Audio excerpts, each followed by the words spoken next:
Flippy-Doo's favorite show. Zorp trembled, a resonant thrum rippling across his shell as he bobbed on his singular, coiled leg before the immense screen. Any moment, Glorp! Any moment! When will it start? An unsteady antenna twitched, prodding the screen, leaving a trail of iridescent dust. Glorp, balanced atop a precarious tower of discarded nutrient bricks, feigned absorption in the existential anguish of post-singularity algorithmic poets, her multifaceted gaze skimming the arcane symbols. The screen's luminescence painted grotesque patterns across her plated face. Patience, Zorp. Time marches onward irrespective of your fervor. A page turned with a faint, metallic whisper, barely audible over Zorp's intensifying drone. Oblivious, he stared at the countdown blinking in the screen's corner. 5 seconds. 5 ticks! Such an eternity! Is time dilating? The humans are meddling again, aren't they? With time? Glorp exhaled, a stale gust escaping her breathing pores. They merely record, Zorp. They don't warp existence for amusement. Usually. She adjusted her reading lenses, now perched precariously on her snout. 3, 2, 1.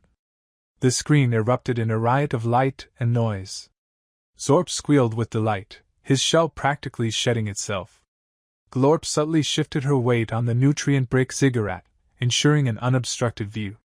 The human fun opener was a sensory overload. A whirlwind of humans engaged in bizarre, often unfathomable, pastimes blitzed across the display. One snippet showed beings pursuing a misshapen sphere with sticks, grunting and perspiring profusely. Another showcased humans launching themselves from dizzying heights into pools of water, shrieking with a blend of dread and glee. There were also humans daubing their faces with outlandish pigments, twisting their bodies into improbable forms, and ingesting vast quantities of processed stuff. Glorp's proboscis wrinkled. She still couldn't fathom the allure of the processed stuff.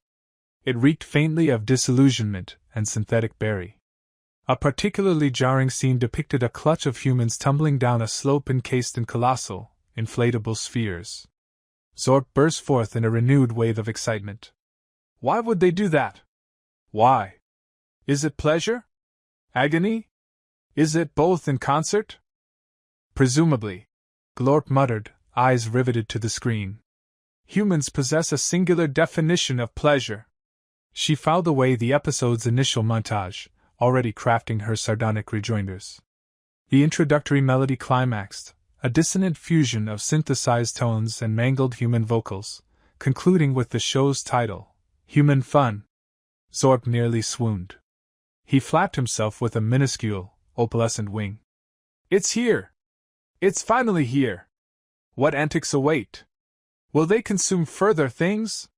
Will they defy gravity anew? Will they gyrate? He shuddered at the latter prospect. Human gyration was an especially unnerving spectacle. The scene dissolved to a brightly illuminated studio, exposing 2 humans posed behind an expansive desk. They sported gaudy attire and unsettlingly symmetrical physiognomies. Salutations, fellow human fun aficionados, to another installment of the program that bravely inquires, why do humans behave thusly? The first human announced, his voice resonating with manufactured enthusiasm. And more crucially, the second human chimed in, unveiling a disturbing array of teeth. Can we decipher it before utter pandemonium ensues? Glorp rolled her eyes, though the barest hint of a smile tugged at her mandibles. Pandemonium, indeed. The initial segment commenced. A fresh scene flickered, a congregation of humans, immersed head to toe in mud, grappling in a shallow mire. Zorp was instantly spellbound. Mud! Why mud? A rite? A contest? A delicacy, perhaps? Glorp groaned inwardly. This promised to be an extended cycle. Yet, in secret deep down, she was eager to witness the next baffling display of earthly behavior. She reached for her nutrient brick, feigning utter indifference. The spectacle had begun. What in the galaxy is baseball? The broadcast flickered to life, displaying a verdant field bisected by chalky white lines. A figure in oddly padded clothing stood behind a raised mound of earth, hurling a small, stitched sphere with alarming velocity. Another figure, wielding a flattened club of polished wood, swung violently, connecting with a satisfying thwack. The sphere shot off at an impossible angle. Yes! Zorp exclaimed, antennae quivering with delight. Human fun is back on! What manner of contest is this, Glorp? Glorp, meticulously polishing his carapace with a microcloth, offered a studiedly casual grunt. Merely an archaic ritual, Zorp. Of little consequence. He didn't, however, turn away from the screen. The image zoomed in. A leather-clad hand snatched the speeding sphere from the air, then hurled it towards another padded figure standing on a raised platform. The second figure ducked, and a booming voice filled the chamber. Strike 3! You're out! Zorp's multifaceted eyes blinked rapidly. Out? Out of what? Is he injured? Should we deploy the medical drones? Glorp sighed theatrically. Observe Zorp. The announcer, this commentator, will elucidate the nuances of the game. He paused, then added, almost grudgingly. Supposedly. The commentator, a human male with an aggressively cheerful grin, launched into an explanation that only deepened Zorp's bewilderment. And that's another strikeout for young Billy the Hammer Harrison. He was really painting the corners there, folks. Now, with 2 outs and a runner on first, can Ramirez bring him home? Painting the corners? Zorp sputtered. He was throwing a sphere. And what is a runner? Is he running away from something? And where is this home? He gestured wildly at the screen. The entire field is green. Glorp rolled his ocular stem. It is metaphorical, Zorp. The runner attempts to reach a designated point, which they call home plate. It is a piece of flattened material. The camera focused on the home plate, a small, off-white rectangle embedded in the ground. Zorp stared, utterly perplexed. That is the objective? To stand on that small thing? The game continued. The runner stole second base, whatever that meant. Another batter, the figure with the wooden club, hit the sphere high into the air. Several figures in the field scrambled to catch it, their padded gloves extended like grotesque insect mandibles. Zorp leaned closer to the screen, mesmerized. A close-up showed the sphere itself, scarred and scuffed, the stitches standing out like miniature mountain ranges. Then, a shot of the wooden club, its surface gleaming under the stadium lights. It looked strangely elegant. The bat, Zorp murmured, the unfamiliar word feeling clumsy on his tongue. Is that its designation? Bat? Glorp remained silent, his attention seemingly fixed on the screen. He subtly adjusted his posture, angling himself for a better view.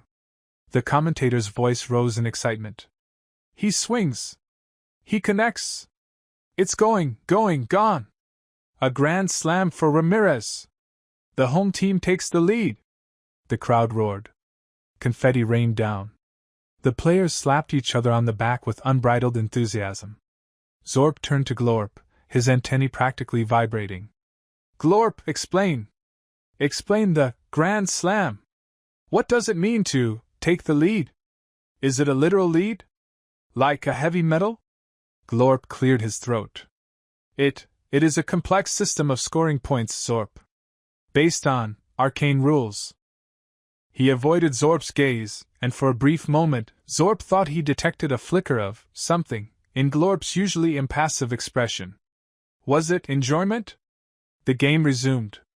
Zorp, despite his utter incomprehension, found himself strangely captivated. The fast-paced action, the sheer unpredictability, the raw display of physical prowess, it was undeniably compelling. Even Glorp, with his carefully cultivated indifference, seemed to be engaged. I do not understand this, Zorp admitted, but I find myself intrigued. Glorp grunted again, a sound that could have meant anything. He remained silent as the game continued, his gaze fixed on the screen, his microcloth forgotten in his lap. The score changed, a friendly sport.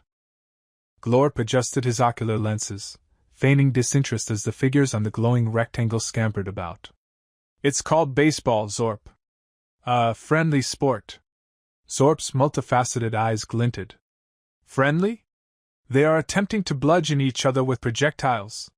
He gestured a spindly appendage towards the screen where a batter had just narrowly avoided a pitched ball. Glorp sighed, an action he was beginning to perfect. He needed to maintain the illusion of detached observation. The truth was, these human fun episodes were becoming increasingly engaging. He cleared his throat. No. That's part of the game. See, the objective is to hit the ball with that stick, then run around those quadrilateral markers. Why?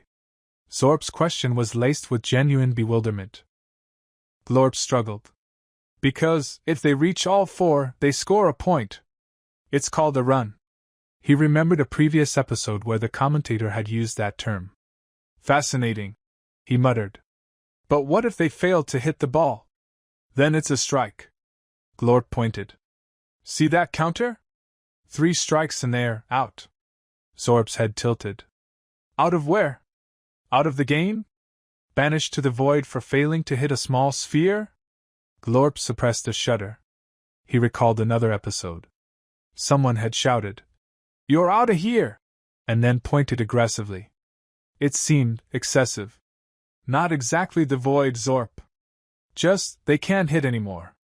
Someone else takes their place. But what if they hit the ball, but another human catches it before it touches the green stuff? Zorp's use of human vernacular was improving. Glorp had noticed him practicing. Glorp winced. Then that's also an out. He explained how 3 outs meant the other team got to try hitting. Zorp's multifaceted eyes narrowed. So, the objective is to repeatedly attempt to hit a projectile with a stick, while others try to prevent you from succeeding, and failure results in temporary social exile? Glorp adjusted his posture. He had watched hours of this. There was no backing down. Essentially, yes. Zorp considered this. And this is considered friendly? Glorp remembered the episode where one human had slid headfirst into one of the quadrilateral markers, scattering dust and narrowly avoiding the grasp of another human. He had also seen the occasional brawl, albeit quickly subdued by larger humans in striped garments. A montage of human fun clips flashed in his mind: hot dogs, foam fingers, and that wave thing they did in the stands. Relative to other human activities, yes, Glorp said with a confidence he did not entirely feel. It builds camaraderie.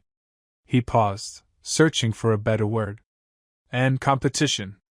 Zorp was silent for a moment, his optical lenses focusing on the screen.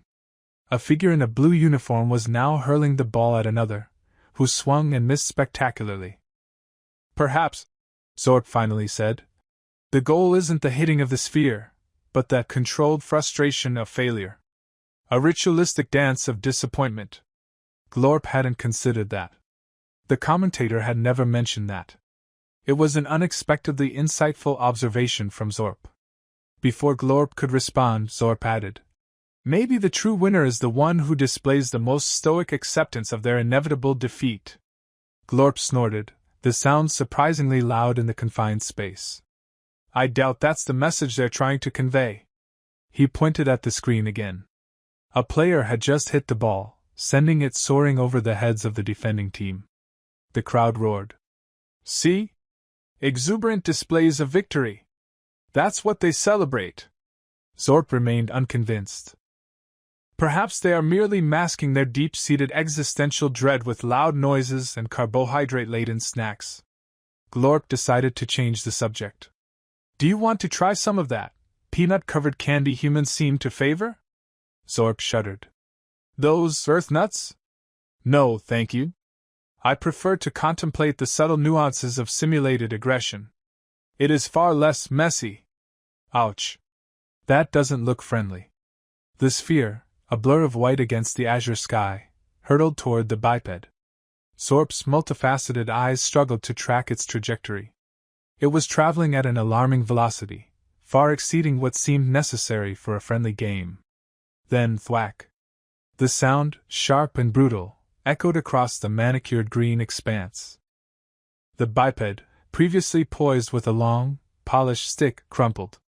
Zorp emitted a soft, involuntary hiss, a sound like escaping pressure.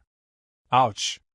That doesn't look friendly, he exclaimed, his vocal modulator struggling to keep up. Glorp, initially unfazed, now leaned forward, his normally impassive gaze narrowed. He's all right. Relatively. It's part of the game, Zorp. The projectile is designed to impact with force. Zorp's internal processors whirred, trying to reconcile the information. Designed to impact with force? On their own species? How is that friendly? He replayed the event in his mind, slowing down the visual feed. The sphere connected with the biped's forearm, which visibly contorted upon impact. The biped stumbled, clutching the limb. It did not look all right. Not relatively. Several other bipeds, clad in identical uniforms, rushed to the fallen player's aid. One, a particularly large specimen, began barking instructions. The injured player, though clearly in distress, managed a weak nod. Then, in a move that completely baffled Zorp, he spat. A prodigious amount of something landed on the meticulously maintained grass. Observe, Glorp said, his voice a low rumble. They are reassuring him. Checking for structural damage. Zorp zoomed in with his optical sensors. The large biped tapped the injured arm with unsettling casualness. The injured biped winced, but remained standing. He spat again. Is that some form of medicinal expectorant? Zorp asked, his voice laced with genuine curiosity. Glorp hesitated. I don't believe so. It seems to be a ritualistic expulsion of bodily fluids. Perhaps a symbolic rejection of the pain? The injured player, apparently deemed fit to continue, was replaced by another biped. This one immediately began a series of equally bizarre rituals. He adjusted his crotch protector several times, hitched up his trousers, and then spat. The spitting seemed particularly popular. Are they marking their territory? Zorp ventured. Asserting dominance through expectoration? Glorp shook his head slowly, a gesture he'd unconsciously adopted from observing the human coaches. I doubt it. The purpose evades me. But it appears to be a common practice. Pre-battle, perhaps. Or pre-sphere impact. The game resumed. The new player swung the long stick, missing the sphere completely. He cursed, a guttural sound that Zorp's translator rendered as drat. Another ritual followed. He kicked at the dirt, adjusted his cap, and spat. Zorp's confusion deepened. The entire spectacle was a bewildering mix of violence, arbitrary rules, and inexplicable bodily functions. Friendly? He repeated, the word heavy with incredulity. Glorp, I am beginning to suspect the humans have a rather unique definition of the term. Swinging and missing. The mound dweller launched the projectile. Zorp's many-faceted gaze struggled to keep pace with its flight. An instant in the humanoid's grasp, the next the comet searing toward the figure brandishing a long, gleaming baton. A sharp crack split the air, yet it wasn't the resonant impact Zorp anticipated. The batter, poised to strike, had unleashed a surprisingly powerful arc, only to whiff completely. Strike one! Boomed a cerulean-clad being, its voice amplified by unseen artifice. Zorp cocked its head. Glorp, is the objective of this ritual to avoid contact? Glorp, ever practical, adjusted its visual receptors. Apparently so. Observe further. The pitcher mirrored its previous action. Once more, the sphere hurtled forward, an almost invisible streak. The batter, fueled by pent-up energy, swung with ferocious abandon, once more embracing empty air. Strike two! The azure umpire bellowed. A low clicking emanated from Zorp, a sign of burgeoning confusion. The batter, faced now a grimace of frustration, slammed the baton into the dirt. The resulting thud vibrated through the stands, prompting cries from the gathered humans, exhortations perhaps, or possibly derisive taunts. Differentiation proved elusive at this juncture. A tangible tension filled the atmosphere. Zorp could sense it shimmering off the batter, emanating from the pitcher, even radiating from the blue-clad official, whose expression now resembled sculpted stone. The air thrummed with a peculiar charge. The pitcher coiled, muscles knotting in its upper arm. This time, something deviated. The batter, perhaps anticipating the velocity, subtly shifted its stance. But the sphere, defying Zorp's calculations, appeared to swerve in transit, a minute but undeniable alteration in its course. The batter connected, a glancing blow, sending the ball trickling lamely toward a nearby fielder. "Foul ball!" the blue figure declared, arms outstretched. A collective groan rolled from the stands. The batter threw its arms wide in disgust, pivoting toward the umpire and shouting, "Are you blind? That was clearly inside!" The umpire stalked toward the batter, their faces mere inches apart. The volume of their exchange skyrocketed, a verbal torrent punctuated by agitated gestures. Other players, sensing an imminent unraveling, converged on the scene, forming a chaotic knot of limbs and escalating voices. Glorp tapped on its datapad. Disagreements concerning spherical trajectories appeared to be commonplace. Zorp found the spectacle baffling. But are they not ostensibly companions? A friendly competition? Glorp paused, calibrating. Such is the claim. However, the evidence points to a rather vigorous interpretation of friendly. The dispute raged on, seemingly without resolution. The umpire gestured vehemently, the batter continued to vehemently protest, and the players milled about, amplifying the din. Zorp wondered if the entire affair would degenerate into fisticuffs. The potential for violence seemed surprisingly high, given the expressed purpose of this affable diversion. The energy expenditure alone seemed remarkably wasteful. Perhaps the crux of the matter was not the joining of wooden sphere, but a sanctioned release of constrained aggression? Zorp catalogued the notion for later analysis. At length, after what felt like an epoch, the quarrel subsided. The batter, still grumbling, reassumed its stance. The pitcher resumed its position. The umpire retreated to its designated zone. The contest, or whatever its nature, continued. The pitcher unleashed the ball.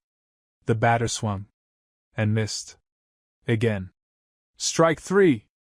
You're out!" the cerulean arbiter proclaimed, its voice reverberating through the arena. The batter, visibly deflated, flung the bat into the ground with even greater force than before, then trudged off the field, embodying dejection. Zorp observed its departure, utterly perplexed. What was the rationale behind all of this? Slide into. What?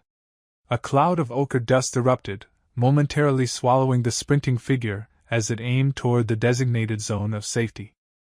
Zorp's vision receptors struggled against the sudden particulate surge. Recalibrating, he locked onto its projected path. The figure moved with impressive haste, limbs configured for, could it be, maximum surface adhesion? "Glorp," Zorp articulated. "Assessment. Trajectory indicates a calculated maneuver to evade the sentry posted at the safe zone. Success quotient minimal. Likelihood of physical contact substantial."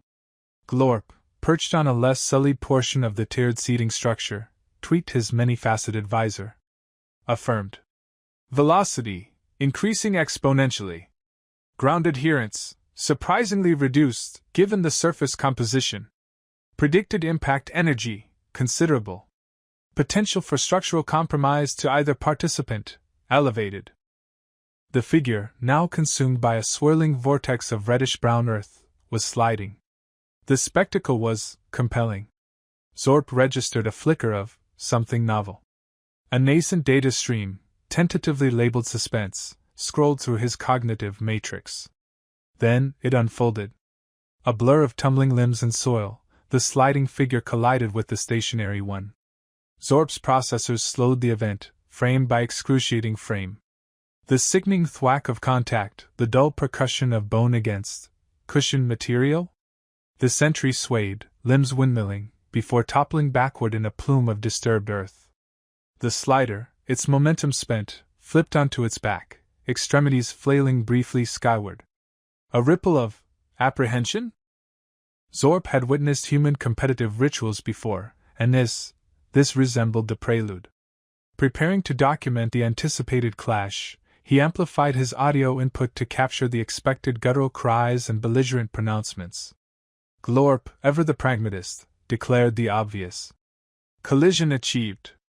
Both participants grounded. Probability of immediate combative exchange high. However, data trends suggest a diminished risk of fatal engagement. Observe the facial musculature. Indications of discomfort, but not necessarily hostility. Zorp zoomed in.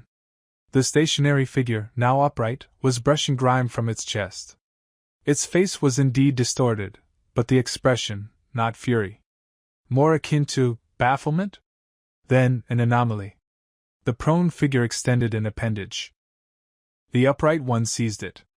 Together, in a synchronized effort, they ascended.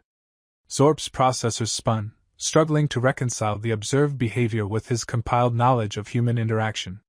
He cross-referenced his database on aggressive disputes. Negative result. He replayed the scenario, focusing on pre-impact gesticulations. Again, nothing definitive. The two participants, now vertical, were exchanging back pats. One even offered assistance, removing dust from the other's rear section. Glorp! Zorp emitted, his tone a low-frequency hum of confusion. Explain. This action deviates sharply from established protocols governing inter-unit impact scenarios.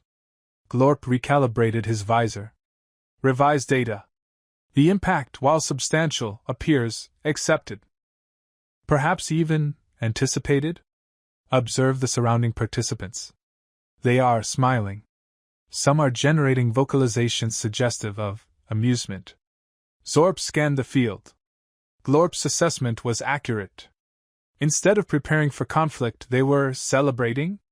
One was even engaging in rhythmic appendage clapping. He observed the two participants separate, returning to their designated positions on the playing surface. The nomenclature continued to elude Zorp. The entire exercise seemed illogical, inefficient, and rife with potential injury. Yet, the humans appeared to derive satisfaction. Glorp? Zorp inquired, a note of genuine inquisitiveness coloring his vocalization. Recalibrate analysis. Reevaluate the likelihood of amicable interaction following forceful impact. Glorp hesitated, his lenses whirring as he assimilated the new information. Probability, significantly augmented. It would appear, Zorp, that our understanding of human conflict requires further augmentation. Extra innings and extra excitement. 9 innings hadn't been enough. The scoreboard blazed with a tie. Extra innings. Zorp felt a tremor of something unfamiliar ripple through his gelatinous form. It wasn't exactly fear, more like heightened observation. The batter, a young woman with sweat plastering her dark hair to her forehead, stepped into the box. The pitcher, his face a mask of grim determination, wound up. A fastball screamed toward the plate. Strike one. Zorp swiveled his optical sensor, focusing on the faces in the crowd. They were a kaleidoscope of emotion, pinched lips, wide eyes, clenched fists.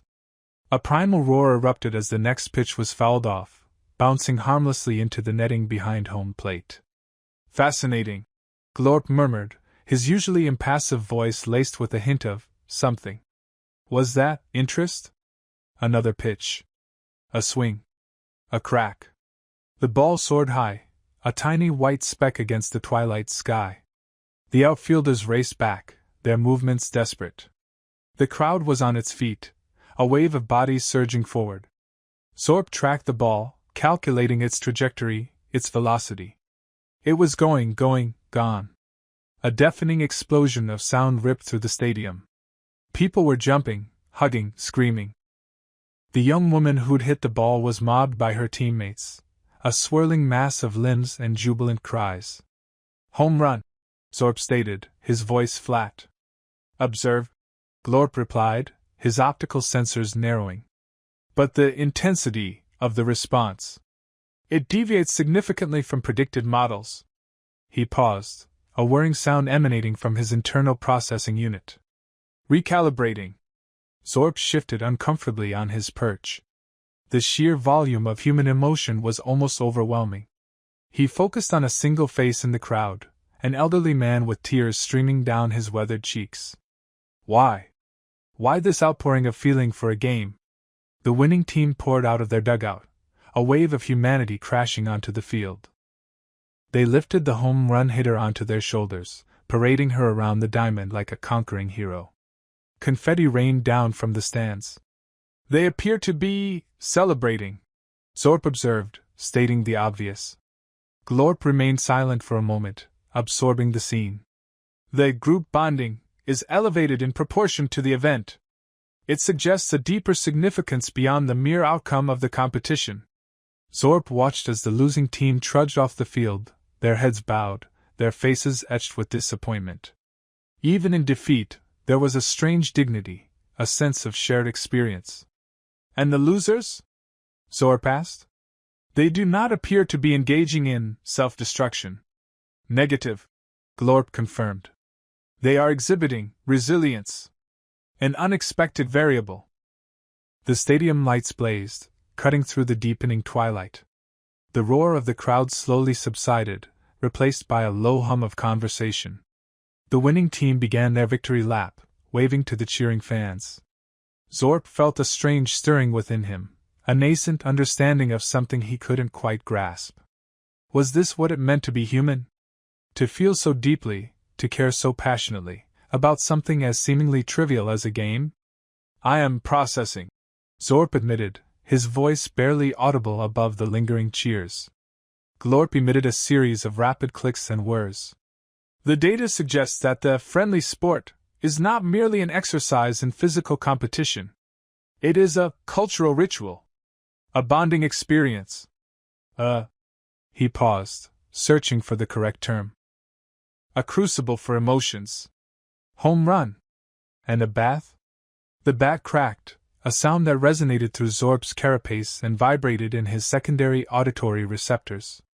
The sphere launched, a white blur against the cerulean expanse, arcing impossibly high. A collective gasp rippled through the stadium. Even Glorp paused his data analysis, his multi-lensed eyes focused on the trajectory of the propelled object. The sphere sailed, a miniature sun threatening to leave the confines of their designated observation zone. It cleared the barrier. Zorp felt something. A sensation unlike anything he'd encountered in his prior experiences observing terrestrial life.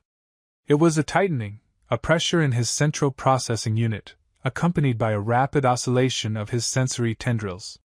Excitement? The term felt inadequate, yet closest to the internal experience. Then the sound. A roar. A cacophony of raw, untamed sound that slammed into him, physically shaking his chassis. The human spectators were on their feet, arms flailing, faces contorted in expressions that bordered on frenzy. Glorp's analytical processors whirred, attempting to categorize the sheer intensity of the display. The designated runner circled the diamond, his face alight with what Zorp identified as exhilaration. His teammates surged from their dugout, a wave of ecstatic humanity, converging on the runner at the designated home plate. The air crackled with an almost tangible energy. Recalibrating. Human emotional response exceeding predicted parameters. Glorp intoned, his voice barely audible above the din. The concept of joy appears to be significantly more explosive than initially estimated. Zorp watched as the humans mobbed the runner, pummeling him with open hands, chanting unintelligible phrases.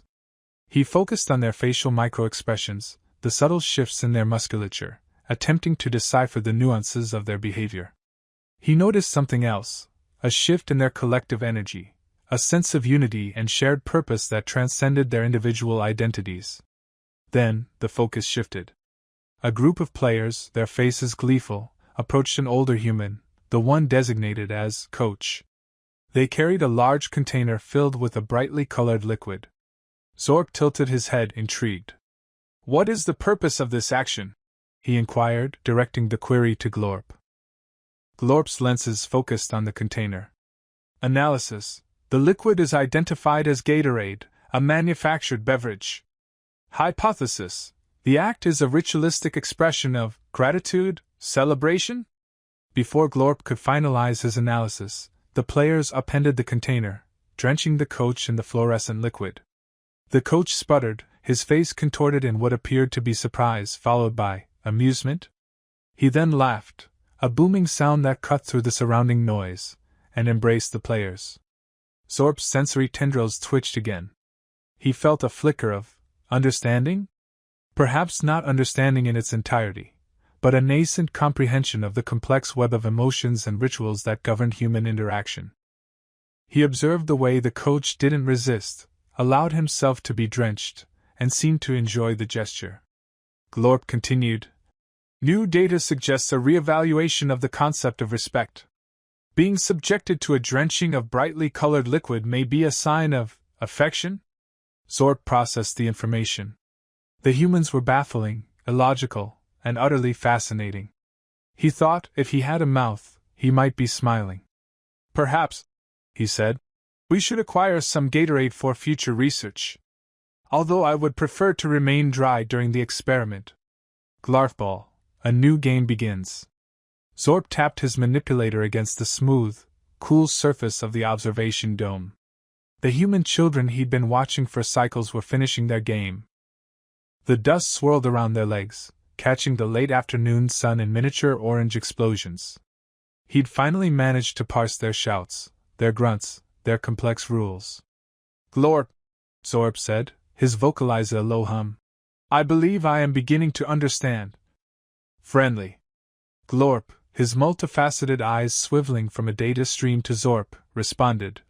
"The probability matrix regarding human social interactions remains perplexing. Elaborate.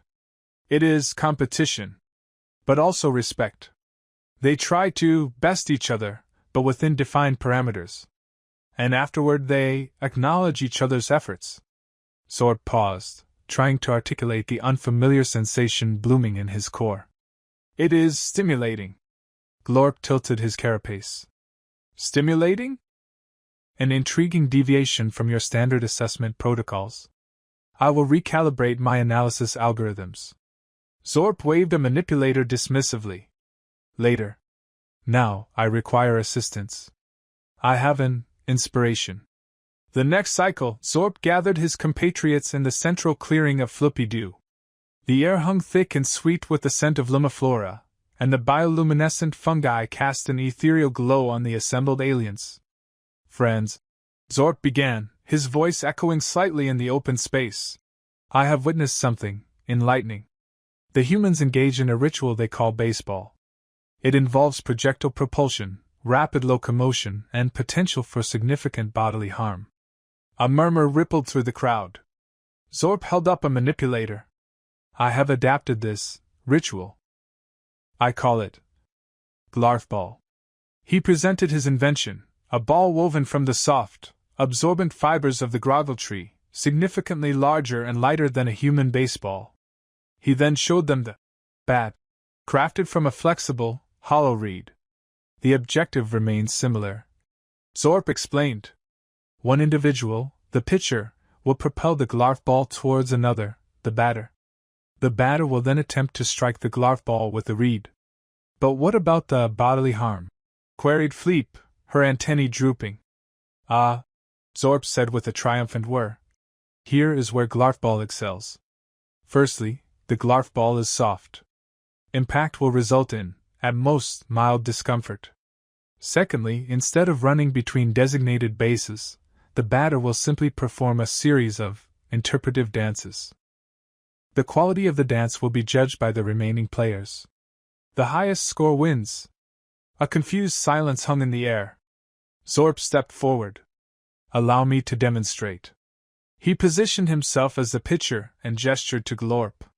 "Glorp, if you would do the honors?" Glorp, after a moment of processing, took his place as the batter. Zorp, with a surprisingly fluid motion, tossed the Glarfball. It floated lazily through the air. Glorp, after a moment of panicked whirring, swung the reed. It connected with a soft thwack. Now came the crucial part. Glorp, clearly improvising, began a series of jerky, robotic movements. He spun, he twitched, he even attempted a brief, ungainly hop. The other aliens watched in stunned silence. When Glorp finished, panting slightly, Zorp clapped his manipulators together. "Excellent!" Now, the judges. He looked to Fleep. Your assessment? Fleep, still wide-eyed, stammered. It was energetic? Zorp nodded encouragingly. And you, Bloop? Bloop, a creature of few words, simply pointed one of his many appendages towards the sky. Zorp interpreted this as a positive sign. The scores are in. Glorp, you have achieved moderate success. Glorp, relieved, emitted a series of satisfied clicks. The other aliens, emboldened by the low stakes and the sheer absurdity of the situation, began to clamor for their turns. Soon, the clearing was filled with a cacophony of laughter, clumsy dance moves, and the soft thud of Glarf ball against reed. Zorp watched, a genuine, uncalculated surge of something he couldn't quite name blossoming within him. It was perhaps, he thought, the closest an alien could get to understanding, friendly.